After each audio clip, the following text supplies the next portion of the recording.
The following program is produced by the Tech Talk Radio Network. Hi, this is Colin Mockery of Whose Line Is It Anyway? You're listening to Tech Talk Radio. I don't know how it works.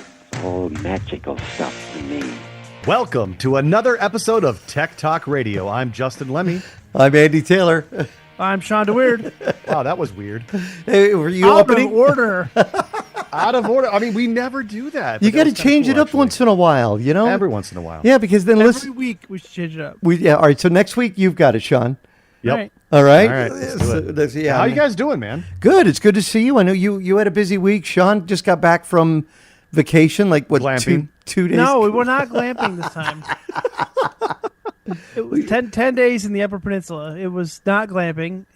There were cabins, Right? but Okay. it was a very limited technology. Well, do tell. Do Yeah. tell. How did it go? It was great. We've talked about this trip before because we go to the same place every year. It's my wife's family's cabins that they rent. So they're every from year. Upper? Her wife's from Escanaba, Michigan, which is part of the Upper Peninsula. And so they rent out all the cabins of a resort called Sunset Pines in Curtis, Michigan. There's about 65 people that come to this. So it's all Wow. her extended it's her dad's side of the family. He has 7 siblings. It's a big family. But it's in a rural part of northern Michigan. So it's one bar of cell phone service if you're lucky. Oh, man. And It's got to be hell for you. the owners do have a Starlink, but it's not accessible to people that come and stay there. You can use the HughesNet, which is like garbage satellite internet. Wait, so the owners of this place, they make a point of letting everybody know, yeah, we got Starlink, but you can't use it.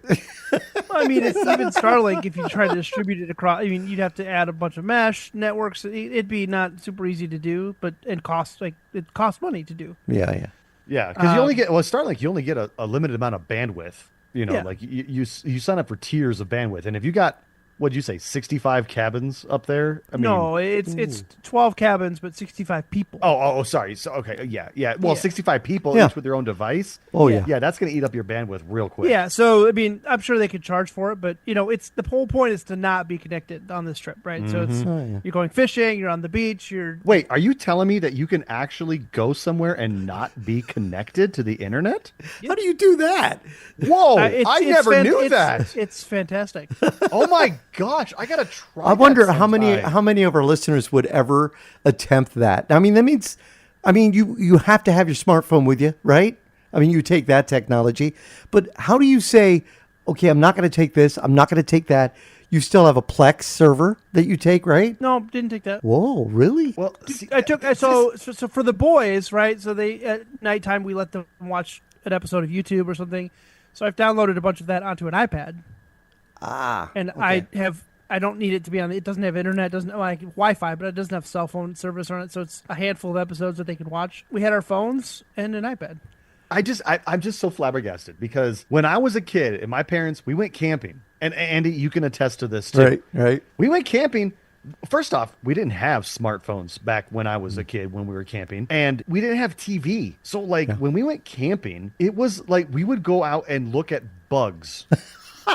We would find anthills, and we would find sticks and try to find the best stick and the coolest rock. Right. Like, this is what the world is missing nowadays. Like, But, everybody is so into their devices. Like, a couple nights ago, Eric was like, I'm bored because I told him no TV. I'm bored.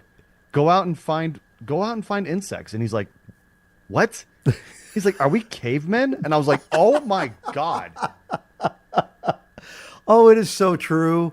It's so true. Like, to reiterate your point, like my boys like to watch YouTube, right? They like to watch the fun videos that they find, but we will just turn music on, stream Pandora, or put music on that we have around the house, and they will do puzzles, they'll read books, they do everything else but watch TV. So it's not always on YouTube. Yeah. Back to my story. So you're lucky if you get one bar of cell phone service there, right? So if you want to get service, you have to drive into town, which is like 6 or 7 miles. And I was having issues with my phone, right? Caitlin was able to connect and get one bar of service to check in with my parents because my phone was having issues. So come to find out, And your phone is a what again?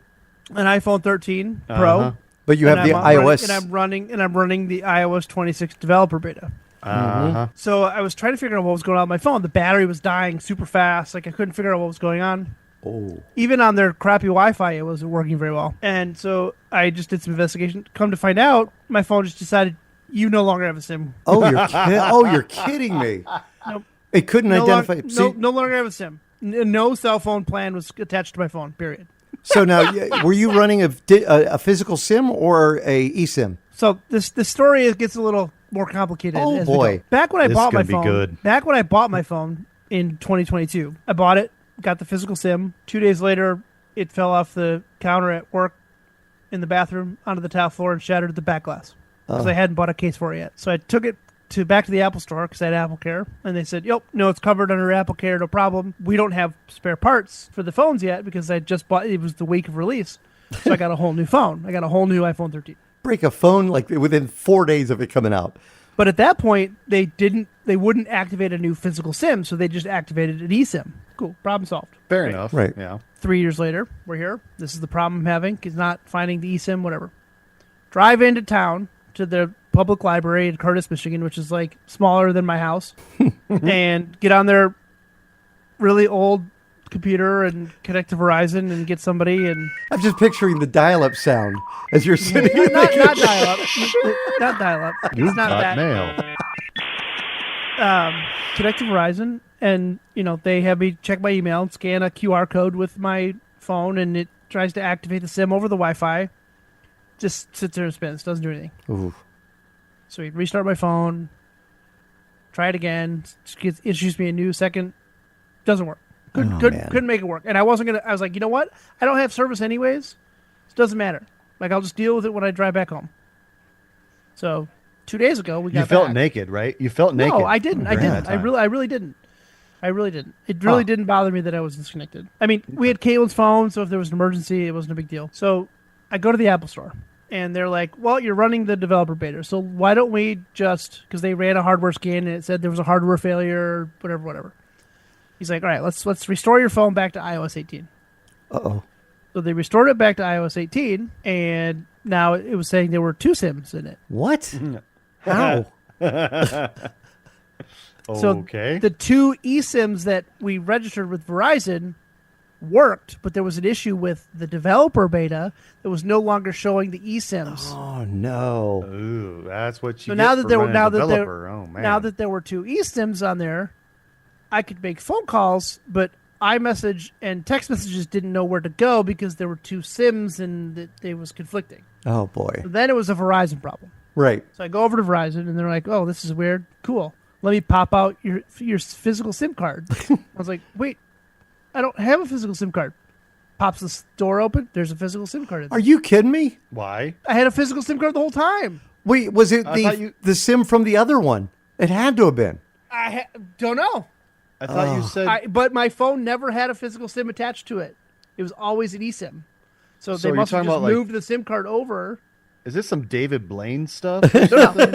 So anyway, the lady at Verizon's like, we have to activate a new SIM. We'll give you a new physical SIM card. I was like, perfect, great, new physical SIM card, perfect, let's do it.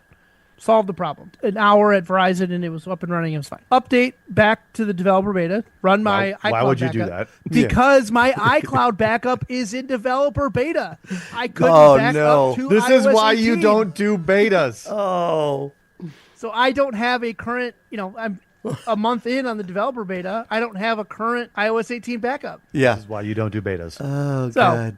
back onto the iOS 26 beta. Can't figure out how to restore to get my iCloud backup. I had to erase the phone once I moved it up to iOS 26 to then man. restore make it a new device and then restore from my iCloud backup. Wait, I'm sorry. Hold on one second. You said that they reverted your phone back to iOS 18. Correct. Right. That was the iOS back 4 years ago? No. That's What is the current it- iOS right now? iOS 18. it is. So why are you talking about you're on iOS 26? That's the beta for That's what the beta. will be that's out. that's the beta. So iOS 26 is going to be the new iOS Yeah. coming in. What happened a to month or 19, two. 20, 21, They 22, skipped it. 23, They went from 24, 25? 18. They went from 18 to 26. They renamed This it. is why I don't like Apple. They pulled a Microsoft. Yeah. So I upgrade it. I restore or reset all the settings and then re-image it to my iCloud backup and everything's fine. Because when I went to Apple, they had said, "Hey, your battery is at like 70% total battery life. Bring it back in. We'll replace the battery for free because it's covered under Apple Care." I set an appointment for Monday. Went back in Monday. They're like, "Oh, great, everything worked out. You were, you glad it worked out yesterday for you? Oh, you put it back on the developer beta. We won't service any devices on the developer beta. We have to downgrade you back to iOS 18." So you had to go back to 18 again. I had to go back to 18. Same thing. The whole thing. Back to 18. To replace a battery? Whatever. This is why, everybody, you don't do betas. No, this is why you don't go with Apple. Oh, come on, everybody. Every company does some kind of beta that gets messed up. This is why you don't go with Apple. So then I had to, I left the Apples, it took them an hour to do the battery. So I walked around the mall, which was weird. Spent more money. Did you buy an Android? Mostly empty stores, right? Mostly empty stores. Yeah, I walked to like an FYE, which was awful. It's just like cheap garbage, like pop culture garbage. I mean, it was an interesting experience walking around the mall. Yeah. Got lunch at the food court, which is good. Oh, yeah? What'd you get there? Tell me which one. Asian something. I don't remember. Yeah. Of course, that's all they have. Oh, Left. that and the Sbarro. They got to have Sbarro. Yeah. Sbarro and in a random Asian restaurant. That's all they have at food courts anymore. But so ended up coming home. I had to do the same thing. Had to update it to iOS 26. Wait. Okay, because redo my iCloud again. Well, wait a minute. Couldn't you have gone onto a Mac and then connected to your iCloud and gotten it that way? You can't go from iOS 18 to got iCloud backup that's in a different version. You have to go to that version of it's like on that device. I had to go up to iOS 26 developer beta, then wipe it so it was treated as a new device. Right. And then restore it from my iCloud backup. If Tim Cook is listening to this show, he's probably laughing his butt off right now. Probably.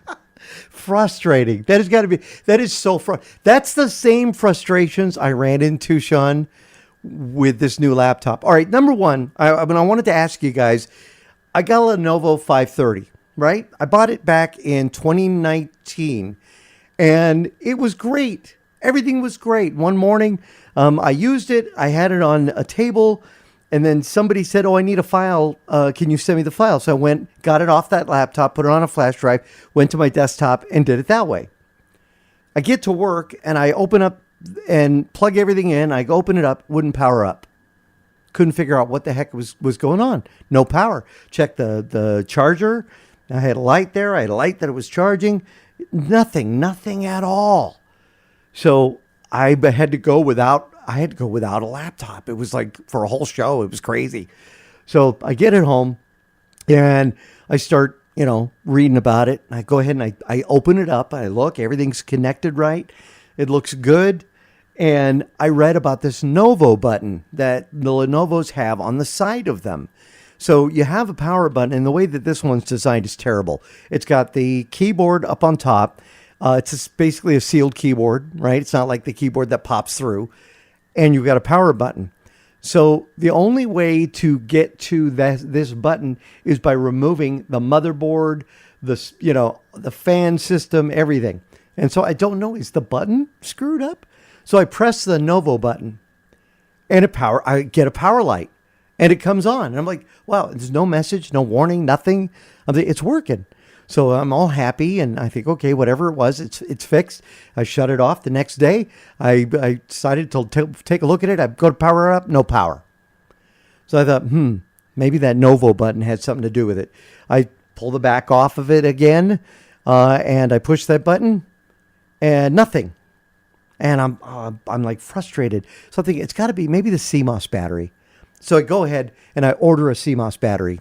Then I'm thinking, well, maybe it's the battery itself. It didn't feel swelling. So I ordered the battery, right? That comes from iFixit, $70.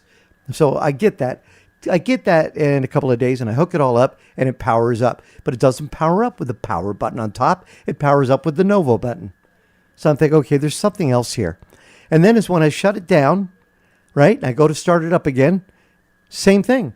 I have to disconnect the CMOS and the battery, wait a second, reconnect it, and then hit that Novo button, and it powers up. So I have no idea. once it's powered up, it performs great. I don't know exactly in your particular case, but it does sound like it's a failing motherboard. But I can tell you right now, I've had the almost exact same experience with my laptop Right. recently. So I have a work laptop. I have an Asus ROG Strix. Ooh. Really nice, it's. I think it's I remember when you classified- got it. It's top of the line. It's top of the line. It's classified as a gaming laptop. I don't necessarily use it for gaming.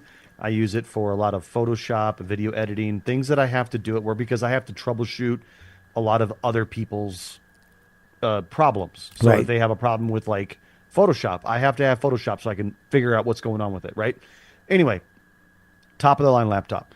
All of a sudden, just recently, it was about probably about a month ago, 2 months ago maybe, I would just notice that I would shut it down, and when I would go to turn it back on, the keyboard, because it's an RGB keyboard, the keyboard would flash up, and then nothing, and it would be nothing. The black screen, no boot logo, nothing. It would just go back to being dead. Right. And I'd press the button again, power button, and then the same thing. Keyboard would flash up, nothing. I would have to hold down the power button for 60 seconds, not 30, Right. 60. Because 60 will reset the CMOS. It like clears it almost. It clears the CMOS. Yeah. And then, boom, it would power up just fine. But date and time was wrong because Oh, yeah. it clears the CMOS. So I would find that it would happen. It started happening once, then it would happen again, and then again, and then again. It would happen more and more often as time went on.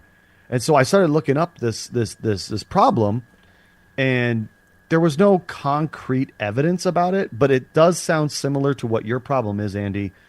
It from what I can deduce from looking at resources, using AI and also forums, it's a problem with the motherboard. It could be a problem with the CPU coming loose from the motherboard because these computers, especially mine, I don't know about yours, but mine was, like, again, classified as a gaming laptop. Yeah. It had a very powerful graphics card. The fans were always blowing like crazy. It could be overheating and eventually melted some of the contacts of the motherboard. Ah, that could be it. And yeah. so I finally was like, look, I can't do this anymore. I can't. I just like, I have to have a laptop that works for work. Yeah. So I went to my boss and I said, look, I know I just bought this laptop for like $1,900 a couple years ago. It's not working. Yeah. And I have to have, as the IT manager, I have to have a laptop that works. So I said, do I have your permission to get another laptop? And he's like, yeah, that's fine. So I bought an HP Omen 16 Max. You went with an HP. I That surprises am not me. a fan of HP. No, yeah. But I did a lot of research on this, and I said, look, I need to stay within a certain amount of budget because I don't have a lot of money in my budget for work. Right. I said I need to be a powerful computer. I needed to be able to have a great graphics card for, doing photo and video editing just in case I need it. But I do need it to have a good CPU. Now, my Asus, the one that was having problems, was an Intel i9 13th gen, I want to say. That's a pretty good. Well, No? So was it the microcode issue that you had? what's that? So in the 13th and 14th generation that's of right. the i9s had microcode issues where the microcode would literally melt the processor. Yeah. Okay, here's the thing. So, with that Asus, my employee has the exact same computer as me. Exact. Like, we bought 2 copies of that computer. Right. His is also having the exact same issue. That's got to be it. Probably the microcode issue. Yep. So, now, this microcode issue, can you explain more about it? Like, I'll let you look it up. Let me continue with my story. After the break, I'll kind of give a recap on what the microcode issue Okay, is. Yeah, please that's big. please do, because this is very interesting to me because I don't know about this. So anyway, I decided to go instead of Intel because I heard about there was issues with the 13th and 14th gen. I went with an AMD Ryzen 9. Mm-hmm. So the HP Omen Max 16 has an AMD Ryzen 9, Right. and it has an RTX 5060. Oh, man. Wow. Which is really interesting because half the time, this is really weird. But when I launched the NVIDIA app on the computer. Right. Windows tells me I have a 4070, but the NVIDIA app tells me I have a 5060. And when I go to Grok and I tell it I have an HP Omen Max 16 with an RTX 5060, it says, "Oh, the user must be confused. There is no such thing as a 5060. They must have a 4070." Are you kidding me? NVIDIA recognizes it as a 5060, and that's what it was sold as, was a 5060. But I can tell you right now, I have tested it with some video editing apps.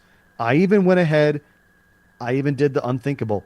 I installed Baldur's Gate 3 All right. on this, which is one of the most graphically intensive games. Yeah.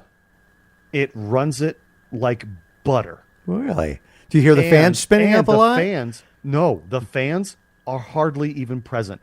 Now, that's the big difference, because between my Asus had a 3070 Ti, so it's 2 generations older. Right. So even though on paper that the 3070 Ti is more powerful than the 5060, the 5060 is a lot more power efficient. So I can run these power hungry apps with a lot less power and a lot less fan and a lot less heat. HP has always been, and I some of the longest living laptops I had have been HPs, but then HP got into this area there where, I mean, yeah, they bought other companies that had a gaming line, the whole bit, the Omen, and they got accused of bloatware, and we just saw a lot of bloatware, a lot of stuff that was like, This didn't come with any bloatware, which was crazy. really.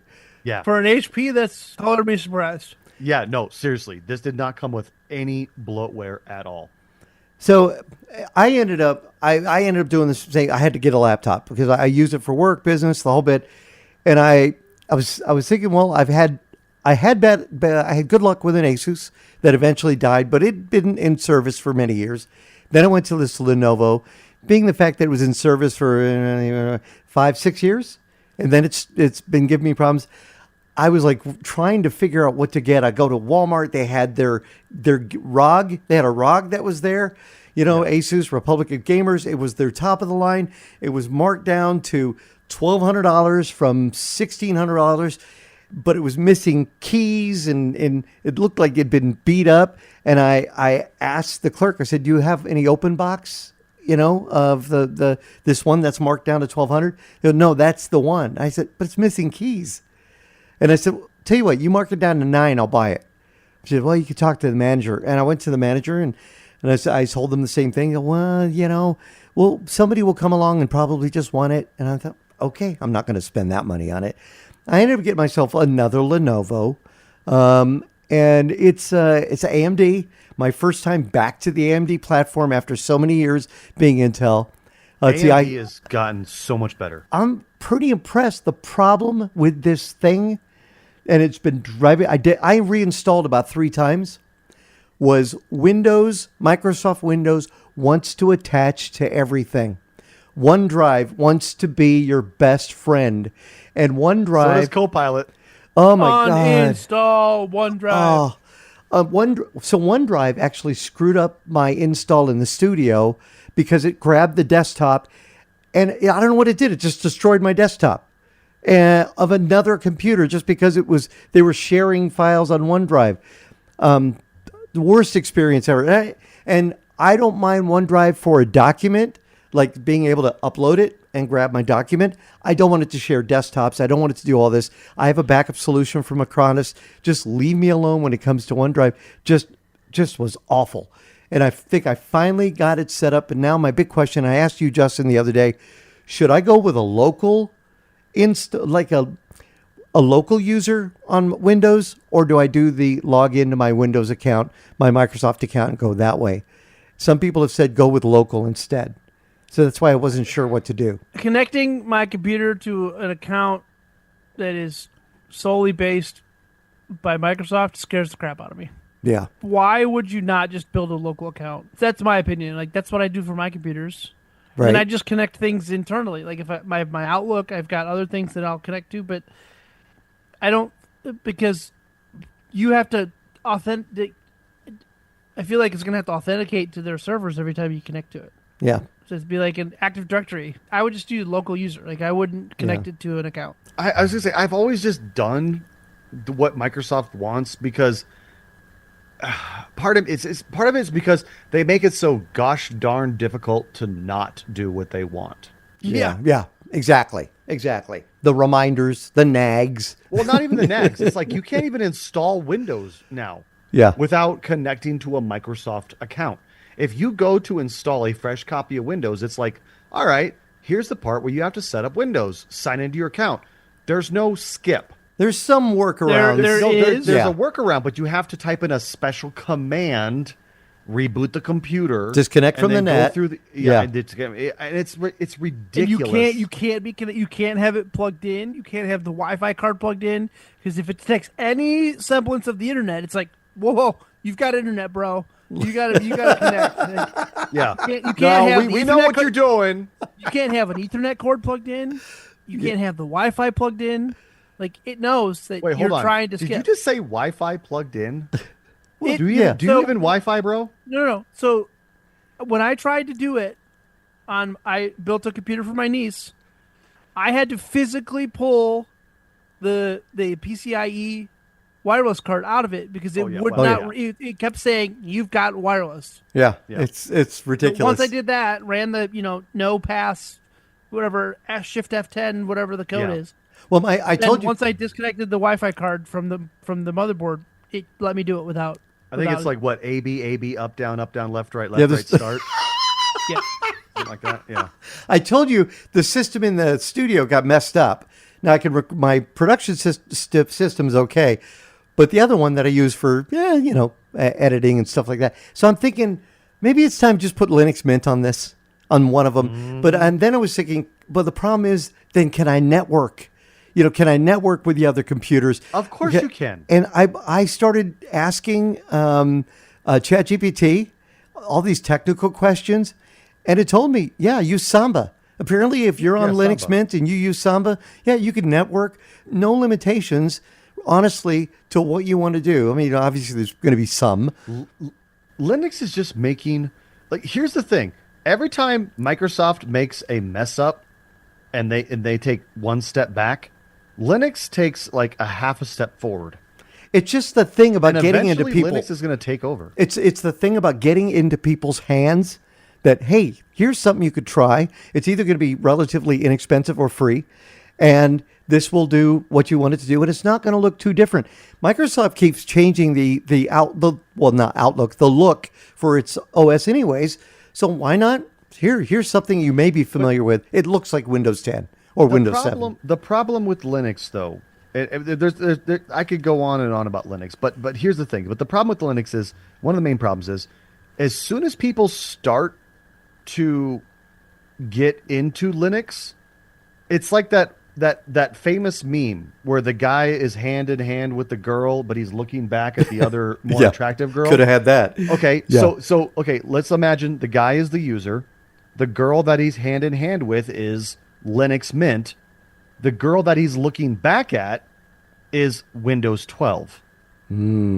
Yeah. And that's what happens every single time. Every time Linux makes a couple steps, Windows is like, hey, we got this brand new operating system. It's pretty sweet. Everybody's like, okay, I'll go back to Windows again. Yeah, but you see, I don't know. Here's the thing. I think Microsoft believes that everybody wants AI. That's why they're sticking. Every everybody. major tech company thinks everybody wants AI. Yeah. And we talked about this after the Worldwide Developer Conference about how Apple's has pretty much distanced themselves from their own AI. They've integrated ChatGPT into the new iPhone, the new iOS, and I think that Apple's just coming around realizing that AI is not all it's cut up to be.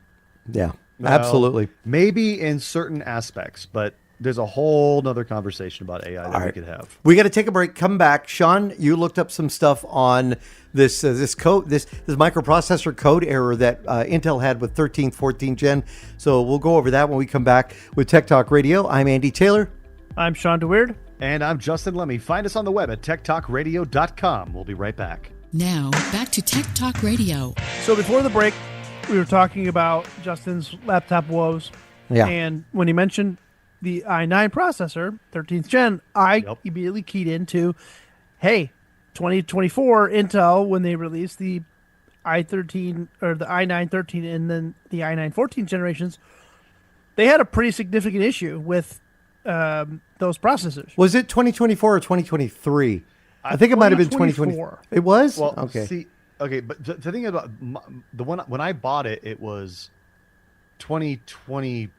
Oh, gosh, I want to say it was 2023, late 2023, but it was definitely an i9 13th gen. Right. So they identified. So you're probably right. So it's they identified the problem mid-August of 2024.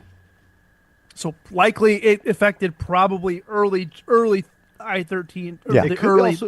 It could also be because of all the different Windows updates. Some with Windows might have also done something to it. But yeah, go ahead. So this is not a Windows issue. This is an Intel CPU issue. Oh, okay. So the TLDR on this is that there's an instability on the Intel i9 13 and 14 Gen desktops CPUs that stemmed from microcode bugs causing excessive voltage and permanent chip degradation. So basically, the code that runs on the chip itself handling voltage regulation was failing, literally burning up the CPUs. So it issued a series of fixes via BIOS updates to basically cap the voltage and protect some of the unaffected chips. Wait, you didn't do a BIOS update on it? No. I have looked and looked and looked. I have done Driver Easy, which I've talked about Driver Easy many times on this show. It's an amazing program. I have done Driver Easy. I have gone to Asus's website. There is absolutely no BIOS update since June of 2023. Wow, that seems kind of strange. Nothing. Yeah. So it says up to the fix. It says it's not a fix. It says to update your BIOS, and then use all the default processor settings on your BIOS. And if you're still seeing crashes, RMA it, because they extended the warranty for the i9s. Wait, hold on. They extended the warranty? Yes. Okay, because I tried to actually go to Asus's website and type in my serial number, and it said it was not under warranty anymore. That's interesting because it should be. So Intel expanded its warranty in August of 2024, adding 2 extra years onto affected retail and OEM Core i9s, i7s, and some i5 Raptor Lake models, including K, KF, KS, F, and non-K variants.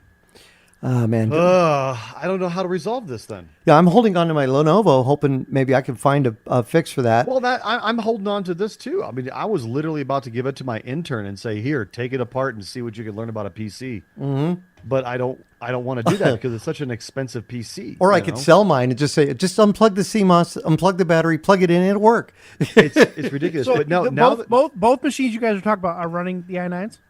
Yeah, mine's a i7. So yeah. So it's the 13 and 14th gen, right? So it could be an i7 13 gen. Or I think an it i7 is. 14 Yeah. Gen. Yeah. So I would look into seeing if maybe reaching out to Intel specifically and not Asus. Oh, that's right, Justin. See, Andy, this is why I told you we should bring Shawn on the show. Specifically this reason. Somebody else might be listening to this that has gone through this, and because Shawn is like that guy. He's like James Bond's Q. Like, he's the guy that does all the research in the background. All right, that's it. Shawn, you're going to have to... we can't figure it out. He's like, oh, yeah, here's your problem. Shawn, you're going to have to do that's a blessing in disguise because it's painstaking for me to buy anything. Yeah. Yeah. Oh, yeah. Because I have to do, like, 30 review checks. I want to get it. I just need to start asking you, Shawn, before I buy anything. I'd be like, hey, what do you think about this? Yeah. I just love technology, man. Yeah. I was just going to say, Shawn has to do the show from now on in a British accent, though, just like No, absolutely not. Nobody wants that. Can you just give us an example of what your British accent might come be? on, we got to hear it. We got to hear Nope. it. Just once. Just once. Just a jolly good. Nope. Jolly good.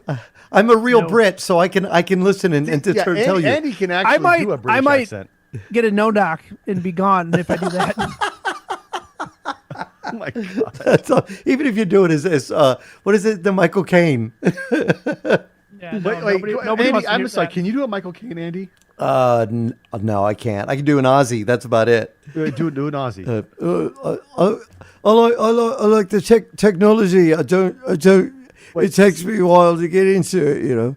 I can actually do an Aussie too. Can you really? Yeah, I can do an Aussie. Hold on. Let me try it real quick. You guys got any beer around here? I just need one more.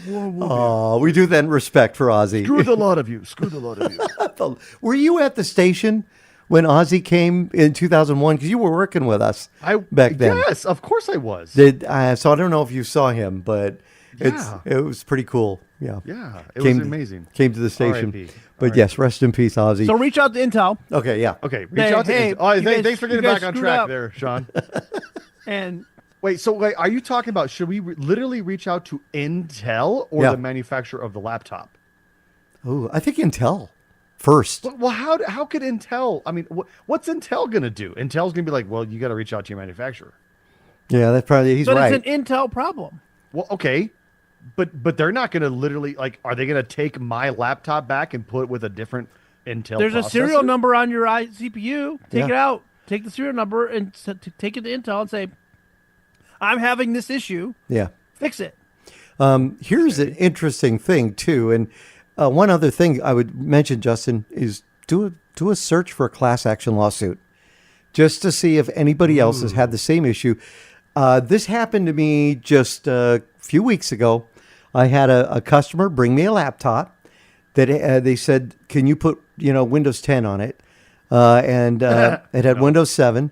And I said, "Yeah, let me take a look at it." I went off to I found a license for Windows 10 on Stack Social. And it was cheap, and I think it went through Groupon or whatever it was. I think it was $11, right? It's a lot better than paying $100 and something. So I got that installed. Everything was fine. The other thing he wanted was the hinge fixed. So on this Toshiba 655, you'd go to open the laptop, and it'd be fine. But then you go to close it, and the whole back right started lifting up, and then you have to snap it down. Yep. So I went ahead and I took it apart to look at it, and the plastic that was holding the little screws in place that hold the mounts for the hinge were shattered. They're completely broken. And I'm like, this is just awful. There's no way to fix this. I thought, try a little monster, glue or Gorilla Glue. No, that's not going to work. So I ended up going online, and I got lucky. I found a laptop, the same brand, same year, the whole bit, for $20. And this is on eBay. And I said, I'll take a chance. So I bought it. I paid maybe $20 for shipping as well. And I get this laptop in. I open it up, and the hinge system completely different. The hinge system had a metal plate on it that held everything in place so it wouldn't snap. And I thought, this is pretty amazing. This is cool. So I ended up changing out everything.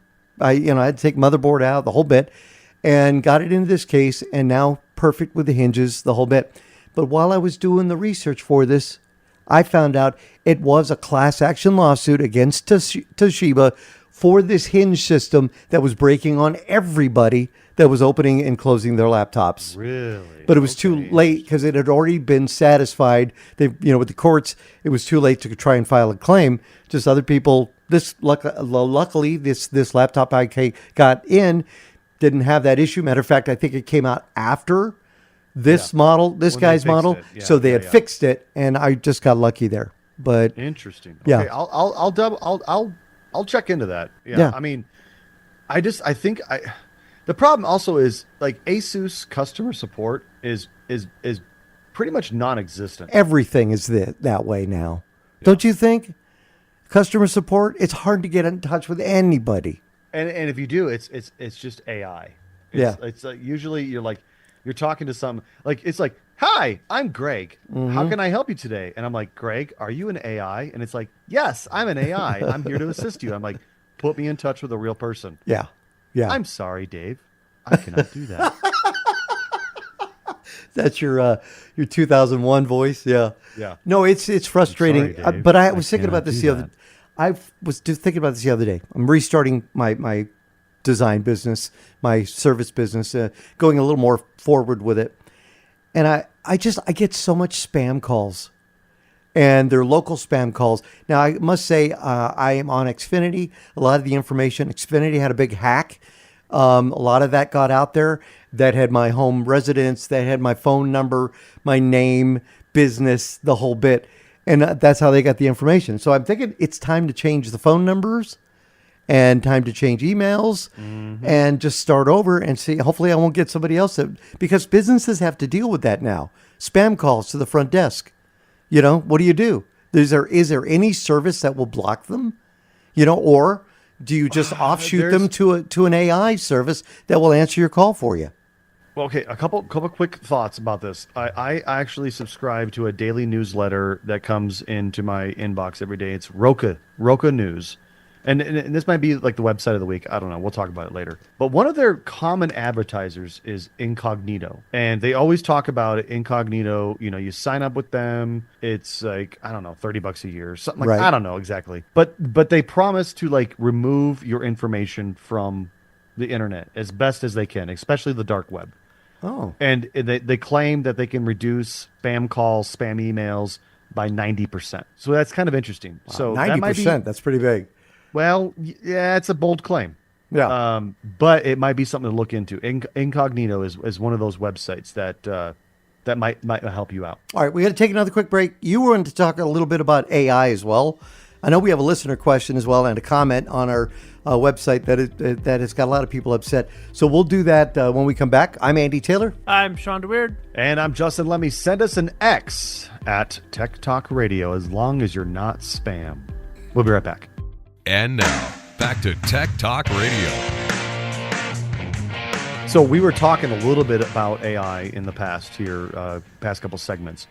I recently read an article that talked about the top jobs that would be affected by AI. Ooh. I think it was top 25 jobs to be affected by AI, and the top 25 jobs that would not be affected by AI. Really? Okay. What are they? And I want to ask you, Andy, first. Yeah. What industry do you think would be affected the most by AI, and what would you think would be affected the least? And I'm going to ask Shawn the same question. Well, the most by AI would be like a online publication. All of the Like stuff could be journalists or whatever? journalists. Yeah, journalists. Okay. I know that radio has been affected by it. That has been one of the things. As far as the least, medical profession, anything in the world of medical, you can't have AI doing a diagnosis for you. So that would be one that I don't think would be touched. How about you, Shawn? Yeah. Copywriting, journalism. For the first, okay. Yeah, I think that's by far, hands down. That's somebody's job was to pull the wires. And I worked in, Justin, you both worked in news, and Yeah. Andy, you work in radio, kind of the same thing. Somebody's job was to read the wires and write copy and put it on the website. Yeah. Now it's just all AI generated. Yeah. It just reads the wire and it spits out a copy that's got a little bit of flavor for the local station, and it's done. Yep. Transcribing. So Yep. anybody transcription, live captioning. Mm-hmm. We're How about least? least trucking. Ooh. Trucking. Okay. Oh, yeah. Physical. I mean, I know that it's coming with it down the road, but it's down the road. No pun intended. But there's so much more regulation in the auto industry for AI than. But I think the more physical, like physical goods, moving of physical goods, shipping, logistics, like there's AI involved, right? But people still have to move the content from place to place. So shipping and logistics Okay. in the physical portion of it, not the logistic side of it, the planning and the freight and the calculations and that mileage and the fuel, and like that's all going to get taken over by AI hands down. But the actual driving of the vehicles. I don't know, but they're talking about AI driving vehicles, though. Okay. Okay. Let me interject here. Okay. So, Andy, what did you say was the most? It was like Journalism, yeah. And Online. Shawn, you also said journalism. Okay. So that was definitely on the list of the most affected. It was I think it was like the 15th. I don't have the list in front of me right now. It was like the 15th most affected.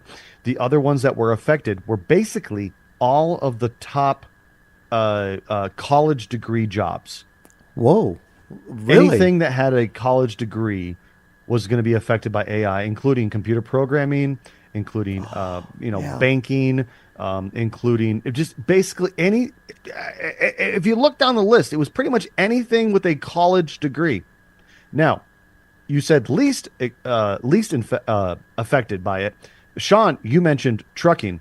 Trucking was actually on the list of the most affected because of AI cars, like self-driving trucks. They've been doing the test on the list. Test in Phoenix with these trucks, that 18-wheelers that are So that right there is on the list of most affected. The least affected jobs that according to this one particular study, okay, I'm not saying this is all, set in stone. Trade jobs, plumbing, electricians, HVAC, anything that requires hands-on.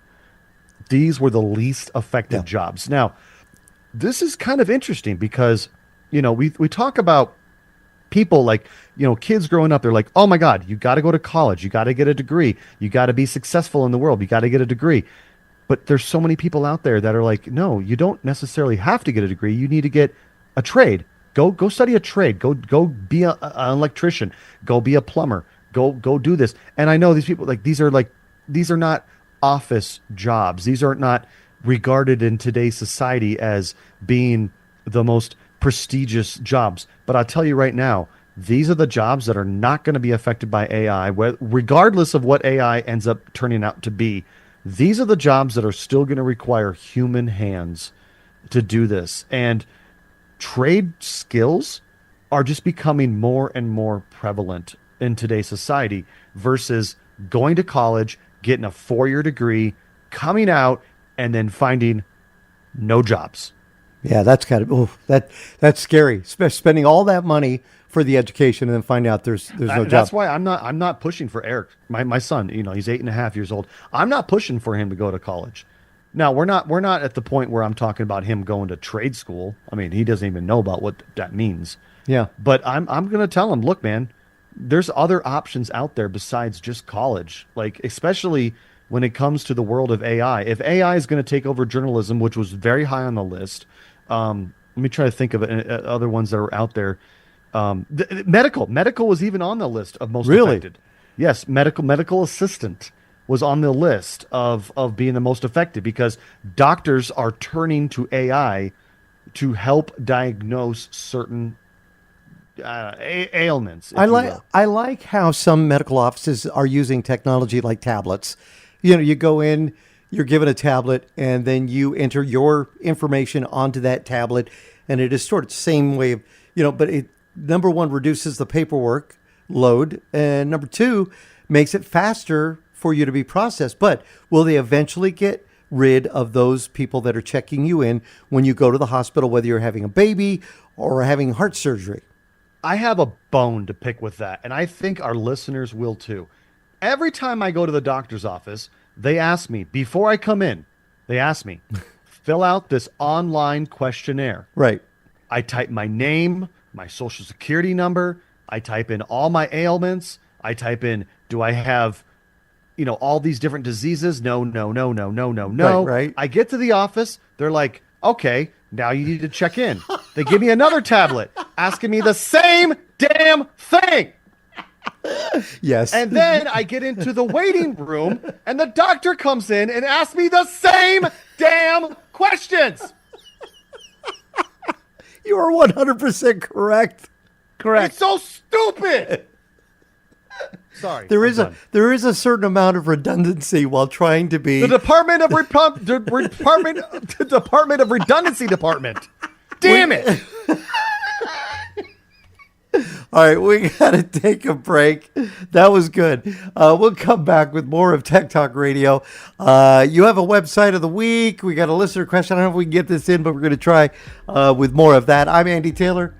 I'm Shawn DeWeird. And I'm Justin Lemmy, and I'm mad. We'll be right back. And now, back to Tech Talk Radio. One of the things I love working with these guys is I can say something in all seriousness, and it could be misconstrued. It could be thrown. Because we were talking here, what should we talk about here for this next segment?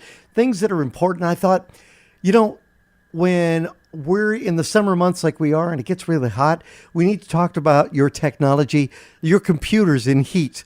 And of course, Justin had the question that just worked it out perfectly. Are you talking about wait, are we talking about computers in heat like they're going to reproduce? Or are we talking about When two computers love each other. they're just going to come together and have a little baby computer? But make sure you have a proper antivirus. Use protection, folks. And that, kids, is where flash drives come from. The USB can only go man. in one way. All right. Seriously, though, when it comes to your computers and heat, you got to be careful. Don't leave them in your cars. Remember, Any technology, heat is the killer of most technology, right? Yeah. It's Oh, like yeah, that's totally. why there's fans. That's why, yeah. and You ever- obviously you're going, and we don't have this problem I'm so crying bad right here, now. but You ever grab your smartphone and it like tells you it's got warning where it's overheated, and it was just sitting on the charging plate that you drive with, so it's hands free, and it can heat up just being in the car. Well, yes, truthfully, yes, but we also don't live in Arizona where it's 150,000 degrees. True. Well, you still have to worry about that, don't you? I mean, the sun isn't in yeah, Colorado, it's, my car gets hot enough I worry about. I mean, I've ruined at least one dash cam having it Yep. mounted in the windshield all the time, Yep. and then lens is a focal point and it focuses the sun, so it can melt the internals. It can destroy cameras. So You know what? I think I have the name of the show. All right, what is the name of the show this When week's two show? computers love each other. There you go. I think that works. All right, quick website of the week. Anybody got one? I do. It's called Incogni, and I was talking Okay, about a there little you bit go. about earlier. So it's INCOGNI. All right. Incogni.com. It claims to be able to protect you from identity theft, from spam, from online stalking, from doxing, digital redlining, spam calls. Okay, the website actually just keeps repeating itself here. I'm just reading off the website. It's a great website. So All right. it's a 30-day money-back guarantee. It's been talked about on Tech Radar, Cyber News, PC Gamer, NordVPN, Surfshark. It's a really good website, and it kind of promises to kind of just take your information off of the web so you're not as susceptible to all of these, these fake people that are calling you or spamming you or whatever. I'd love to see a comparison between LifeLock and Incogni and Oh see. gosh, Just- LifeLock. I don't know. Norton So is my one question is: No. say I pay for 1 year, right. okay, and they wipe my data. What happens if I don't renew it that 1 year? They put it back. Well, I don't. Put it all back. Yeah, they're like, well, I guess we have all your data here. You better pay us, or we're going to put it back. No, I think honestly, what it is they remove it, and then if you don't renew it, they're not going to keep looking for your data. Your data is going to naturally reappear on these websites as you continue your life. Right. So if you keep paying for that, they're going to keep going out, finding your data and removing it from the web, the dark web, from all these data brokers, things like that. So stalking, doxing, swatting, discrimination, physical harm, blackmail, extortion, spam emails, spam calls, digital redlining, all Phishing. these things. Yeah. Phishing. They're going to get rid of it all. That's what they claim. There's a 30-day money-back guarantee. You can go All to right. incogni.com. All right. Sounds good. When two computers love each other, the theme for the show. Thank you so much for joining in. I'm Andy Taylor. I'm Shawn DeWeird. And I'm Justin Lemmy. Find us on the web at techtalkradio.com. Have yourselves a great week. We'll see you next time.